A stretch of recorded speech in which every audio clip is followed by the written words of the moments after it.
चलिए, आज एक ऐसे समाज की कहानी में थोड़ा गहराई से उतरते हैं, जिसकी नींव सेवा, विश्वास और परंपरा पर टिकी है। हम भाटिया नाई समाज के गौरवशाली इतिहास को एक बिल्कुल नए नजरिए से समझने की कोशिश करेंगे। तो सबसे पहला सवाल मन में यही आता है ना कि नाई समाज का मतलब क्या सिर्फ एक पेशा है या फिर इसके पीछे सदियों पुरानी एक पूरी विरासत छिपी हुई है। चलिए इसी सवाल का जवाब ढूंढते हैं। तो देखिए, किसी भी समाज को अगर समझना है तो शुरुआत तो उसकी पहचान से ही होती है। तो सबसे पहले आइए यही समझते हैं कि नाई समाज शब्द का असली मतलब क्या है। देखिए, नाई या नविक, ये शब्द सिर्फ बाल काटने तक ही सीमित नहीं है, जैसा कि ज्यादातर लोग सोचते हैं। इसका मतलब कहीं ज्यादा गहरा है। इसका अर्थ है एक ऐसा व्यक्ति जो समाज में शुद्धता, सफाई और जिंदगी के जो सबसे पवित्र संस्कार होते ना, उनका संरक्षक हो। तो ये सिर्फ एक काम नहीं था, ये एक बहुत बड़ी सामाजिक जिम्मेदारी थी। अब भारत इतना विविध है तो जाहिर है कि इस समाज को भी अलग अलग जगहों पर अलग अलग नामों से जाना जाता है। जैसे नाई, नाविक, सेन, हजाम, ये नाम तो काफी आम है। लेकिन हाँ, जब बात गुजरात और राजस्थान की आती है तो वहाँ इन्हें बड़े सम्मान के साथ भाटिया नाई कहा जाता है। देखिए, हर बड़े समाज के पीछे ना कोई बड़ी प्रेरणा होती है, और इस समाज के लिए वो प्रेरणा है एक महान संत। एक ऐसे संत जिनके विचारों ने न जाने कितनी पीढ़ियों को रास्ता दिखाया है।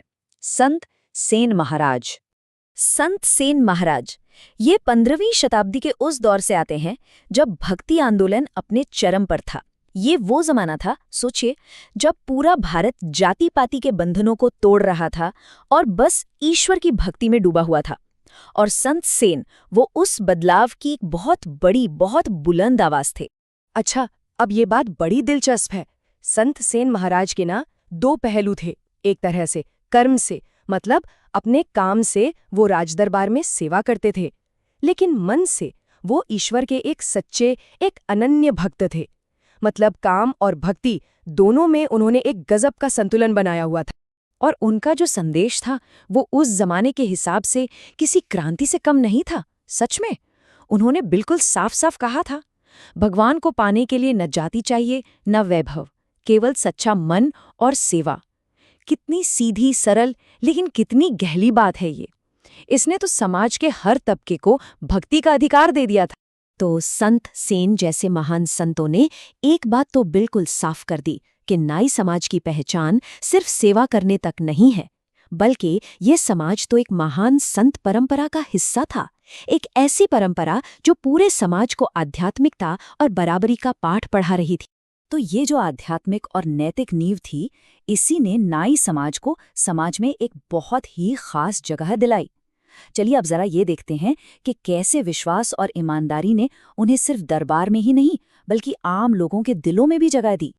जरा सोचिए, राजा के सबसे भरोसेमंद लोगों में से एक बनना कितना मुश्किल रहा होगा। ये पूरा सफर विश्वास पर टिका था। पहले राजा के करीब रहने का मौका मिलता था, मतलब निकटता। फिर इसी निकटता से धीरे धीरे गहरा विश्वास बनता था, और एक बार जब वो विश्वास बन गया तो बस उसी की बुनियाद पर उन्हें राज्य की बड़ी बड़ी जिम्मेदारियां मिल जाती थी। और ये जिम्मेदारियां कोई छोटी मोटी नहीं थीं, बिल्कुल भी नहीं। वो सिर्फ सेवक नहीं थे, वो राजा के निजी सलाहकार थे, खुफिया संदेश ले जाने वाले संदेशवाहक थे, और कई बार तो राज्य का पूरा कामकाज संभालने वाले बड़े प्रशासक भी होते थे। ये सब उनकी अटूट ईमानदारी और वफादारी का ही तो नतीजा था। अच्छा, राजदरबार से बाहर भी आम लोगों की जिंदगी में उनका रोल उतना ही जरूरी था। बच्चे के जन्म से लेकर मुंडन, फिर शादी और यहाँ तक कि जिंदगी के आखिरी सफर तक हर बड़े मौके पर उनकी मौजूदगी को जरूरी माना जाता था। एक तरह से वो जिंदगी के हर सुख दुख के गवाह थे। और यही बात इस एक लाइन में कितनी खूबसूरती से कही गई है। नाई समाज जीवन के हर संस्कार का साक्षी है, मतलब वो समाज की परंपराओं के ताने बाने का एक अटूट हिस्सा थे। तो ये तो थी उनके शानदार अतीत की एक झलक, लेकिन कहानी यहाँ खत्म नहीं होती है। अब देखते हैं कि ये महान विरासत आज के ज़माने में कैसे आगे बढ़ रही है और आने वाले कल के लिए इसके क्या मायने हैं। आज की तारीख में ये समाज अपनी पारंपरिक भूमिकाओं से बहुत बहुत आगे निकल चुका है। अब कोई भी फील्ड देख लीजिए, शिक्षा, सरकारी नौकरी, पुलिस या सेना, बिजनेस हो या पॉलिटिक्स, आज हर जगह समाज के लोग अपनी मेहनत और लगन से कमाल कर रहे हैं, नई ऊंचाइयां छू रहे हैं।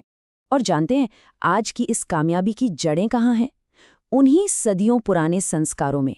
सेवा का भाव, ईमानदारी, कड़ी मेहनत, विश्वास और सादगी। ये सिर्फ कहने के लिए शब्द नहीं है, ये वो असली बुनियाद है जिस पर उनकी तरक्की की पूरी इमारत टिकी हुई। तो अगर इस पूरी चर्चा से एक बात साथ लेकर जानी है तो वो ये है, हमारा इतिहास कमजोर नहीं, गौरवशाली है। और यह सिर्फ एक नारा नहीं है, ये एक हकीकत है, एक ऐसी सच्चाई जिसे जानना और जिस पर गर्व करना बहुत जरूरी है। तो इस शानदार इतिहास को जानने के बाद अब सवाल हम सबके लिए है कि हम इस अनमोल विरासत को अपनी आने वाली पीढ़ियों तक कैसे लेकर जाएंगे, हम इसे और भी महान कैसे बना सकते हैं। इन सवालों का जवाब हम सबको मिलकर ही खोजना होगा।